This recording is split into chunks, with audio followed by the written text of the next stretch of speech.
세상 진리에 귀가 먹어서 이제는 내 음성도 알아듣지 못하네. 목요일 주님은 화를 내셨다. 내 집에 찾아왔는데도 피곤하다고 인사도 안 해. 금요일 주님은 눈물 지으면서 말씀하셨다. 뭐 날 보고 다시 십자가에 못 박히라고. 토요일 거센노크와 함께 주님의 고함 소리가 들렸다. 야, 이제는 문도 안 열어주냐. 주일 교회에 갔더니 주님께서 반갑게 맞아주셨다. 날마다 내 집에 가도 들어갈 자리가 없었는데 그래도 잊지 않고 잠깐 들려주니 너무나 고맙구나. 우리 인생의 참된 주인 되신 그 주님께서 우리 구체적인 삶 가운데 들어오셔서 우리를 돕고자 원하고 계시지만 우리는 그저 세상의 온갖 일에 빠져서 주님을 문전박대하며 살아오지는 않았는지요. 일주일 겨우 주일 오전이 아침 예배 한번 드리고는 빼꼼히 주님을 찾아뵙고는 그냥 다급하게 세상 속으로 달려나가는 우리들의 모습은 아닌지 우리 자신들을 한번 깊게 살펴보아야 되지 않나 생각해 봅니다. 여러분, 이 세상의 주인이 누구이십니까? 내 인생의 참된 주인이 누구이십니까? 지금 내가 누리고 있는 이 모든 것의 진정한 주인이 누구라고 생각하십니까? 우주 만물을 창조하시고 내 인생을 있게 해주신 내 인생의 참된 선한 목자는 바로 우리 주님이심을 믿으시기 바랍니다.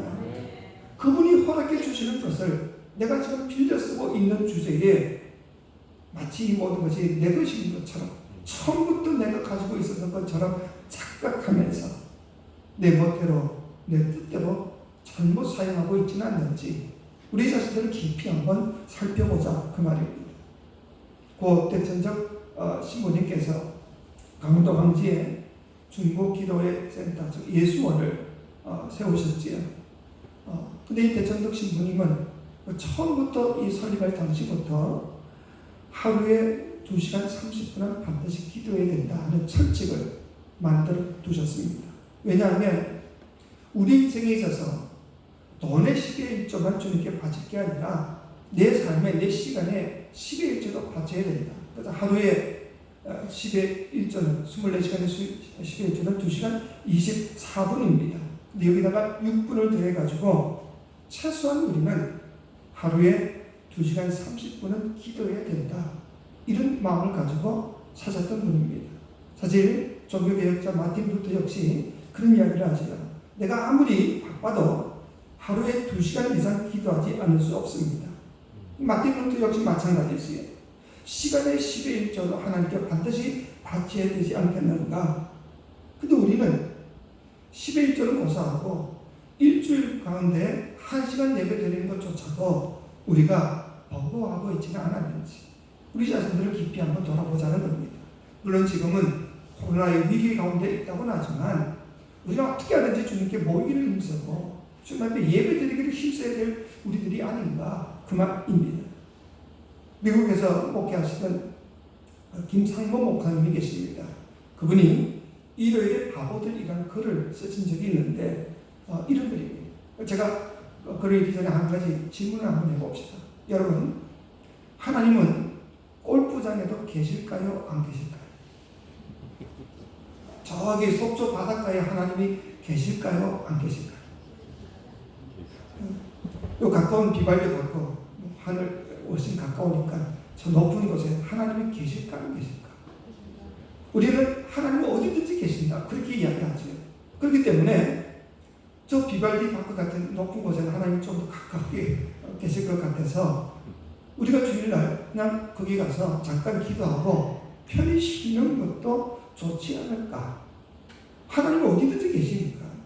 이렇게 믿음 좋은 사람들이 많아서 사실은 탈입니다. 바닷가에도 하나님이 계실 때 뭐 그렇게 주일날 꼭 교회 가서 예배를 드린다고 성전에 앉아 있어야만 되냐. 하나님 어디든지 계시는데, 이렇게 생각하는 사람들이 참 많다는 거죠. 그에 대한 이런 이야기입니다. 제목이 과연 누가 일요일에 바보들이란 말인가, 이렇게 시작합니다. 일요일에 즐기지 못하고 교회만 왔다 갔다 하는 사람들을 무시하는 중년 신사가 있었다. 그는 항상 말했다. 당신들은 일요일에 바보들이란 말이요.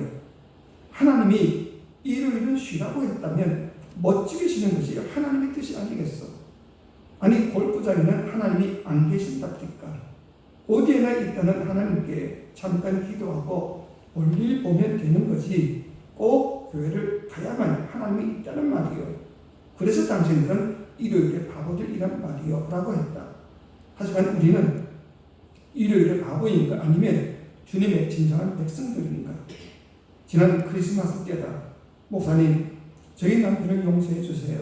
이 일요일에 바보를 이라고 쓴 병실에서 날아온 한 부인이 보내온 크리스마스 카드를 붙들고 나는 기도했다. 그러나 내가 그를 위하여 기도드리고 있었을 그때 그는 이미 유명을 달리했다는 사실을 며칠 후에 알게 되었다. 그는 골프를 치다가 갑자기 심장마비를 일으켜 입원한 지 일주일 만에 세상을 떠났다는 것이다. 얼마나 골프를 좋아했으면 눈이 오지 않는 지방을 찾아가서 살았으리야. 정말 어느 쪽이 일요일에 바보일까? 주일을 거룩하게 주님 앞에 나와 예배 드리고 있는 우리들을 향하여서 일요일에 바보들이라고 손가락질하는 그 사람들이 바보인가? 아니면 정말 주님의 은혜 가운데서 참된 영혼의 안식을 누리고 있는 우리들이 바보인가? 한번 생각해 보자 그 말입니다. 여러분, 역사상 가장 위대한 예배자였던 다윗은 오늘 본문에서 이런 고백을 하고 있습니다. 여러분, 우리 여기서 생각하면서 2절 같이 한번 봅시다. 시작. 그가 나를 푸른 풀밭에 누이시며 실만한 물가로 인도하시는도다. 아멘. 자, 양이라는 동물은요 얼마나 의심이 많고 두려움이 많은 동물인지 풀밭에서 편히 들어눕는 일이 전혀 없다고 그럽니다. 왜냐하면 불안하니까. 풀을 뜯어 먹다가도 위기의 순간이면 즉시 도망가기 위해서 절대로 앉아서 풀을 먹는 적이 없답니다. 잠을 자도 서서 졸지 들어누워서 자는 법이 없다고 그럽니다. 근데 들어눕는 경우가 있는데 언제냐? 목자에 의해서 양의 우리로 들어가면 그래서 완벽하게 안전하다고 생각을 하게 되면 그때서야 들어눕는다고 그럽니다. 그러니까 오늘 본문에서 풀밭에 뭐라고 누이시며 그렇게 해서 풀밭에 누웠다는 이 말은 우리의 영과 육체의 모든 삶에 하나님께서 완벽한 안전을 보장해 주신다. 그런 의미가 있는 겁니다. 그리고 풀밭이라는 이 단어는 히브리어로 비네시오라고 하는데, 비네옷이라고 하는데 여기는 편안한 장소, 안락한 장소 또는 스위트 홈, 가정 이런 의미가 있습니다. 그리고 눕게 하다는 이 말은 팔다리를 쭉 뻗고 완벽한 힘을 얻다 이런 뜻이고, 쉴만한 물가라는 뜻은 잔잔하고 고요한 쉼터 이런 뜻입니다. 그래서 현대의 성경을 보면 이 본문을 이렇게 쓰고 있습니다. 여호와는 나의 목자가 되시니 내게 그 무엇이 부족하리요. 편히 쉬라고 푸른 풀밭으로 인도하시고 고이 쉬라고 시원한 시내가로 나를 데려가시네. 여기서 반복되는 단어가 한 가지 있는데 그게 뭔가 하면 바로 쉰다라는 단어입니다. 그러니까 목자가 양떼에게 해줄 수 있는 최선의 가장 좋은 것이 뭔가 하면 양이 마음 놓고 풀을 뜯어먹고 그리고 편한 마음으로 편히 물 마시며 쉴 수 있는 그 안식, 이게 목자가 양에게 해줄 수 있는 가장 좋은 선물이다 그 말입니다. 마찬가지로 우리의 영적 목자가 되시는 아버지가 되시는 하나님께서 나에게 해줄 수 있는 가장 좋은 선물은 또 뭐냐? 우리들 역시 마찬가지죠. 편히 쉴 수 있는 것, 이게 하나님이 우리에게 해줄 수 있는 가장 좋은 것이다. 이 경쟁 사회에서 스트레스와 여러 가지 문제가 많고 지금은 또 코로나19와 같은 이런 전염병이 창궐하는 이런 세상 속에서 하나님이 우리에게 베풀어 주시는 가장 귀한 것은 그 어떤 것보다도 편히 쉴 수 있도록 해주시는 것이다 그 말이지. 물질도 무슨 건강도 물론 하나님이 주시는 것이면 틀림이 없지만 엄밀히 말하면 우리의 내면 깊숙한 속에 있는 상처받은 마음과 그 영혼을 치유해 주시고 완벽한 안식을 누릴 수 있도록 해주시는 것이 하나님은 우리에게 주시는 가장 귀한 선물임을 믿으시기 바랍니다. 그렇다고 한다면 양들에게 있어서 이 풀밭 또는 고향 물가가 쉬는 장소라고 한다면 오늘 본문에서 다윗이 얘기하고 있는 우리 인생에 있어서 푸른 풀밭과 잔잔한 시냇가는 도대체 무엇을 의미하고 있는가? 여러분, 다윗이 썼던 시편들이 많지요. 그 시편들을 살펴보고 다윗의 전기, 다윗이 살아왔던 여러 과정을 써놓은 여러 성경들을 쭉 살펴보면 분명한 사실이 하나 있는데 그게 뭔가 하면 다윗에게 있어서 푸른 초장과 맑은 시냇가는 뭐냐? 바로 그것이 예배 시간이고 하나님의 성소였다는 것을 알 수가 있습니다.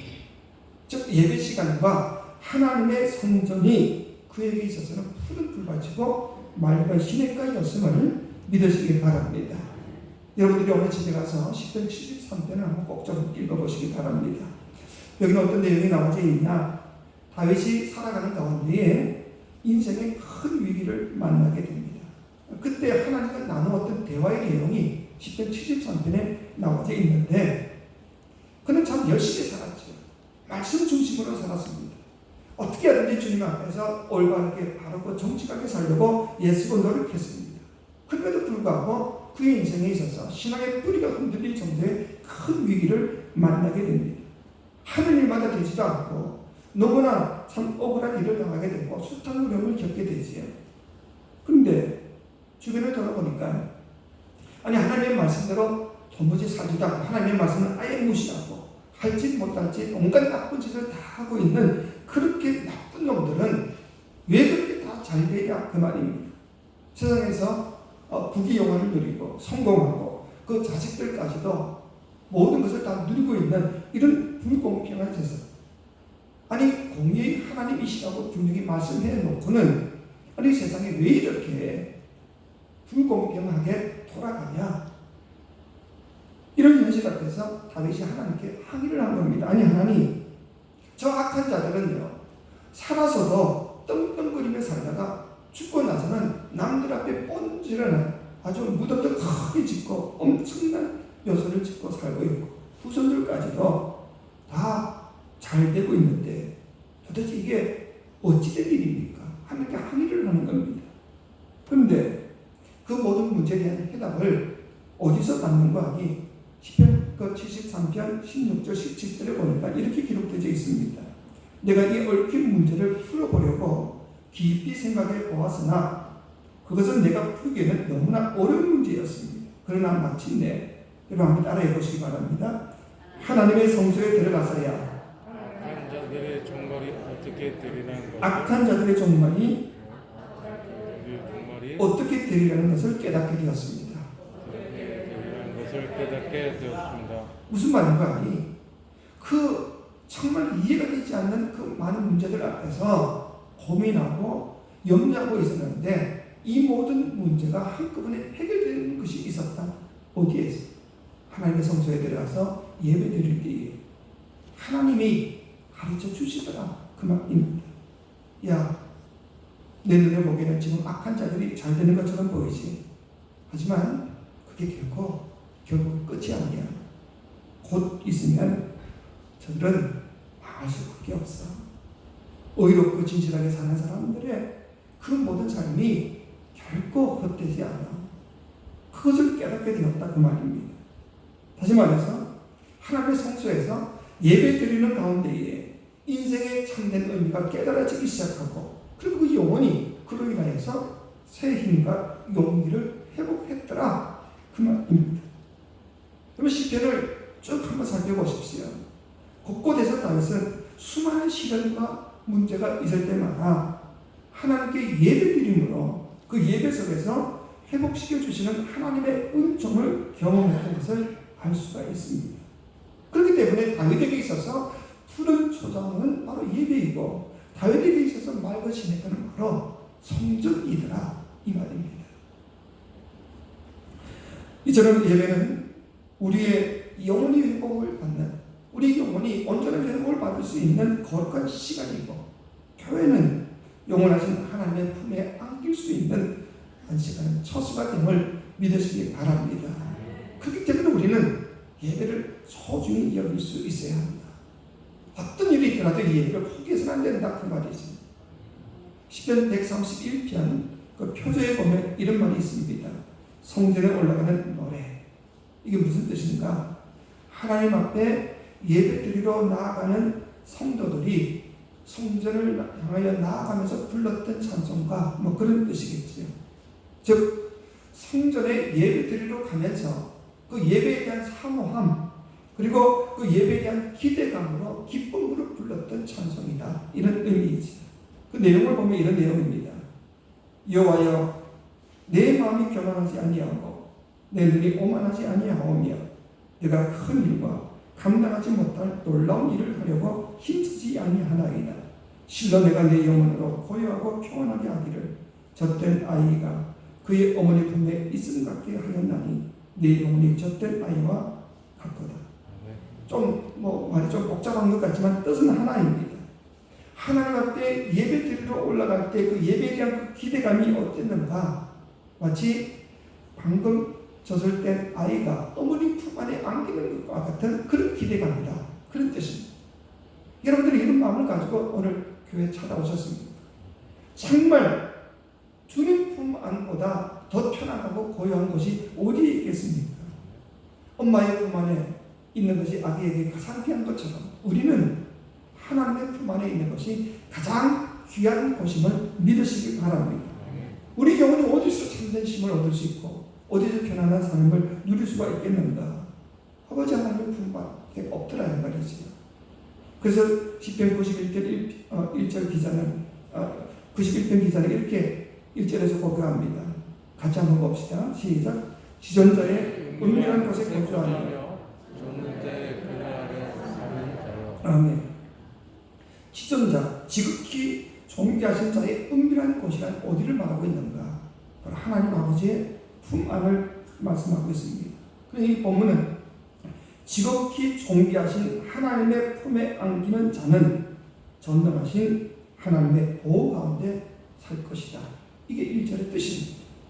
그리고는 그 이후에 즉 하나님 아버지의 품 안에 안긴 자, 즉 예배를 기쁨으로 여기는 자들에게 주시는 축복이 2절부터 7절까지 이렇게 기록되어 있습니다.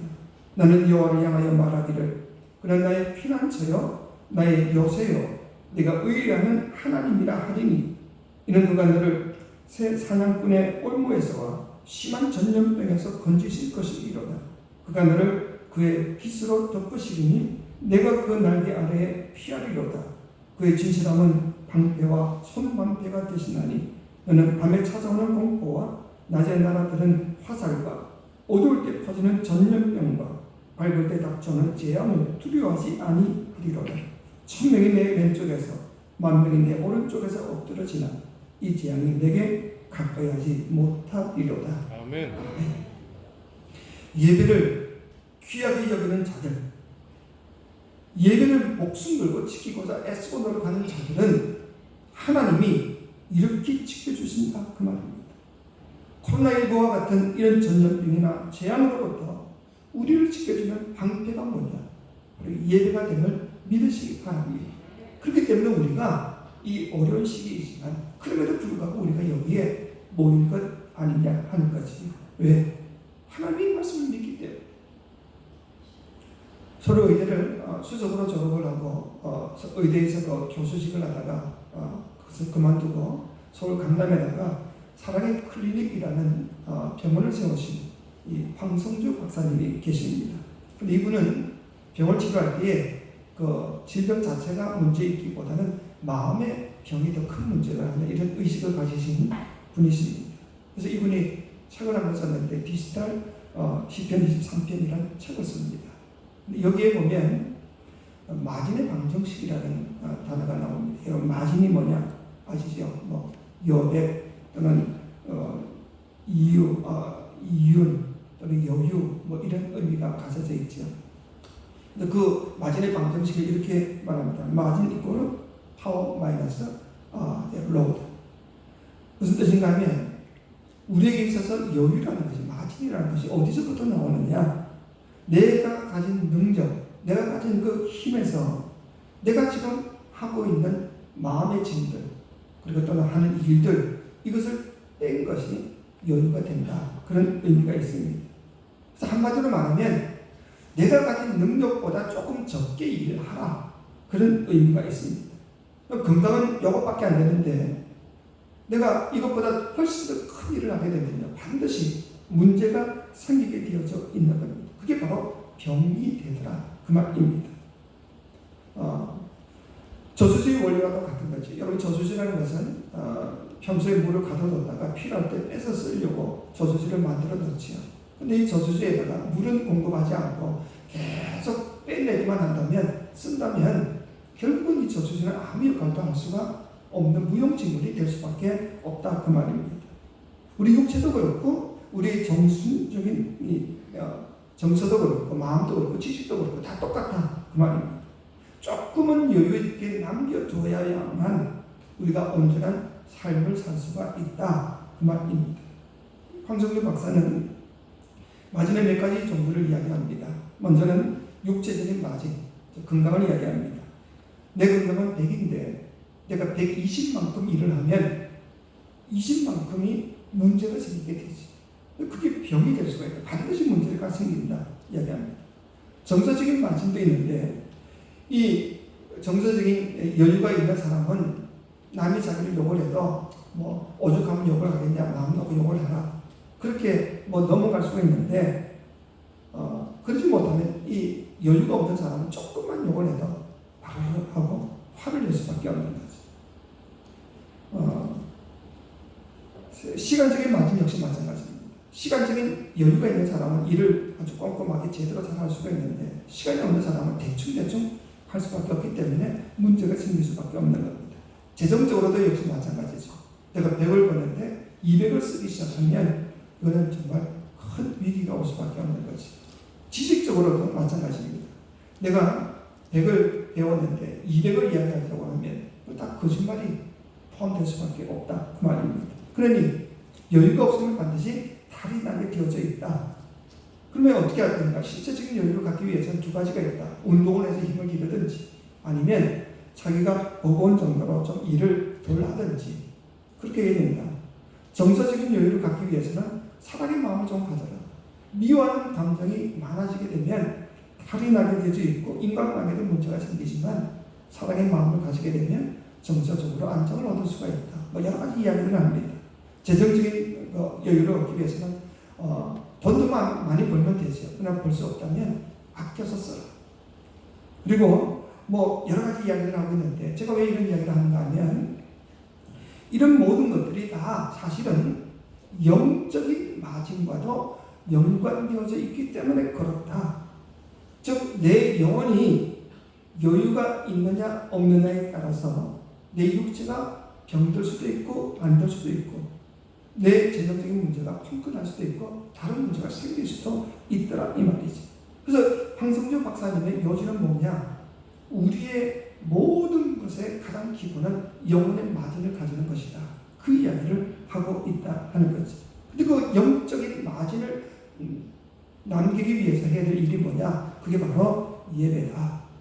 예배를 통해서 우리의 영혼을 하나님이 강하게 해주시고 우리 영혼 속에 여유를 갖도록 해주신다. 그 말입니다. 그렇기 때문에 스데반이 돌에 맞아 죽을 때도요. 그 자기에게 돌을 던지는 사람에게 이를 바닥바닥한 게 아니라 오히려 하나님 저를 용서해 주옵소서. 그런 정서적인 마음, 그 여유가 어디서부터 나왔냐? 하나님께 대한 예배를 통해서 그가 허락받았더라. 그 뜻입니다. 그래서 황성준 박사는 이런 글을 씁니다.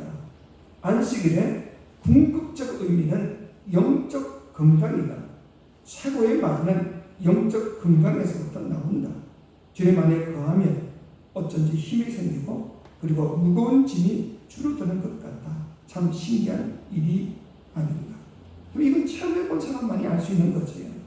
교회 와서 그냥 형식적으로 예배만 드리고 가는 사람에게는 전혀 이런 힘을 느낄 수가 없는 겁니다. 하지만 정말 신령과 진정으로 주님만을 바라보며 정말 온전한 예배를 드린 사람은 예배 드리기 전과 드린 후가 완전히 다를 수밖에 없지요.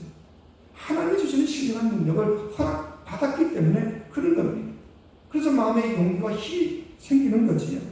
예배드리기 전에는 수많은 문제를 내서 내 머리가 골치 아팠는데 예배드리고 나갈 때는요, 그 모든 것들이 아무것도 아닌 것처럼 느껴지더라 그 말이지.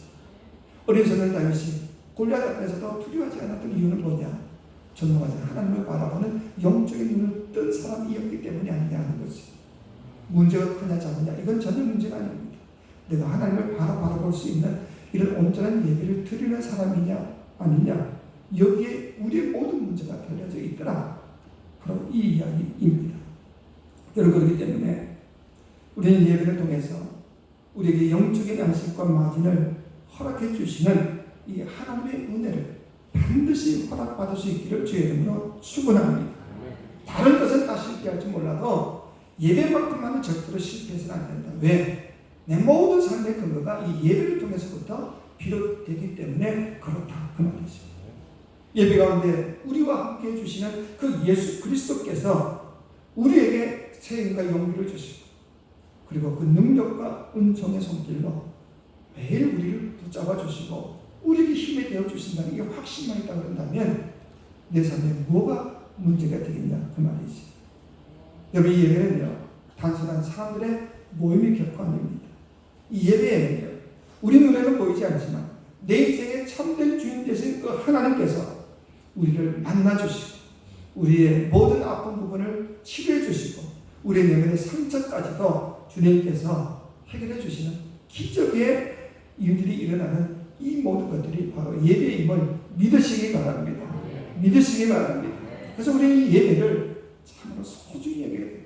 다른 어떤 것보다도 예배 한 시간이 얼마나 나에게 소중한 것인가를 우리가 정말 깨닫는다고 한다면 우리는 결코 헛된 일에 우리 시간을 소비하지 않을 겁니다. 지금 도쿄에서 올림픽을 하고 있는데 1924년 파리 올림픽에서 그 올림픽의 꽃이라고 하는 100m 달리기가 마침 주일날 예배 시간에 딱 걸린 겁니다. 그랬더니 이 강력한 우승 후보자였던 영국의 이 에릭 리들이라는 사람이 시간이 너무 좋은 사람이기 때문에 자기는 그 시간에 출전하지 않겠다 선언합니다. 올림픽 금메달 따는 것보다 더 중요한 것은 하나님 앞에 예배드리는 것입니다. 나는 하나님 앞에 예배드리기 위해서 이 경기에 출전하지 않겠습니다. 그렇게 경기를 포기했다는 소식이 영국에 들리게 되지. 그랬더니 온 국민이 난리가 난 겁니다. 아니, 국가대표로 뽑힌 사람이 자기 개인적인 신앙 문제로 인해서 경기를 포기한다는 것은 이건 말도 안 된다. 뭐 지만 신앙 좋은 사람이냐? 에릭 리델은 그는 조국을 배신한 사람이고 옹졸한 신앙인이고 율법주의자라고 모두가 다 한 목소리로 비난하게 됩니다. 그런데 이 에릭 리델이 100m를 포기하고는 자기와는 관계없는 주종목이 아닌 400m 중거리 경기에 나가겠다고 코치에게 부탁을 합니다. 코치가 어이가 없지만 하도 강력하게 요구를 하니까 들어주지. 근데 놀랍게도 이 에릭 리델은요, 예선전을 통과하고 결승전까지 가게 됩니다. 그리고 이제 마지막 결승전을 하게 될 때에 보통 이 400m 경주는 초반에는 힘을 좀 비축했다가 조금 천천히 했다가 중간쯤 가서는 스파트를 내어가지고 마지막 최선을 다하면 보통 그렇게 운동하는 경기라고 합니다. 근데 이 에릭 리델은요, 출발 총소리와 함께 동시에 100m 달리기 하는 것처럼 그렇게 뛰어나가기 시작합니다. 그랬더니 모든 사람들이 다 날아난 겁니다. 아니, 저 친구는 200m도 못 가서 쓰러질 거야. 심장이 터져버릴 거야. 관중 속에서 모두가 다 그렇게 야유를 보낸 겁니다. 근데 놀라운 것은 이 에릭 리델은 100m를 달리기 하는 것처럼 출발한 뒤에도 끝까지 400m까지 달리기 때문에 이와 엄청난 격차를 내면서 세계 신기록을 세우고 금메달을 따게 됩니다. 그리고 그 기록은요, 16년간 깨어지지 않았다고 합니다. 기자가 와서 승리의 소감을 물었을 때 이 에릭 리델이 그런 이야기를 했다고 합니다. 처음 200m는 제가 달렸습니다. 그러나 나머지 200m는 주님께서 달리셨습니다. 이 위대한 신앙의 고백이 온 영국 국민들을 울리게 되고 이 감동적인 이 실화는 나중에 영화화되어서 1981년 최우수 작품상과 아카데미 4개를 받는 그 불의 전차라는 영화로 만들어지게 됩니다. 아마 여러분들 보신 분들도 많이 계실 겁니다. 예배를 소중히 여기는 사람, 자기에게 조금 손해가 된다 할지라도 하나님을 존중히 여기며 그 예배를 소중히 여기는 사람에게 베풀어 주시는 하나님의 축복이 어떠한 것인가를 바로 그가 증명한 것이 아니냐 하는 거지. 지금 코로나로 인하여서 모두가 불안한 상황이 있지만 그럼에도 불구하고 우리는 예배를 절대로 포기해서는 안 됩니다. 어떻게 하든지 주님 앞에 온전한 예배를 드리기를 힘쓰기를 위했으면 반드시 하나님이 모든 전염병을 다 물리쳐 주시고 또 놀라운 축복을 우리에게 허락해 주시면 믿고 그 예배에 매진할 수 있는 저와 여러분 되시기를 주의 이름으로 축원합니다.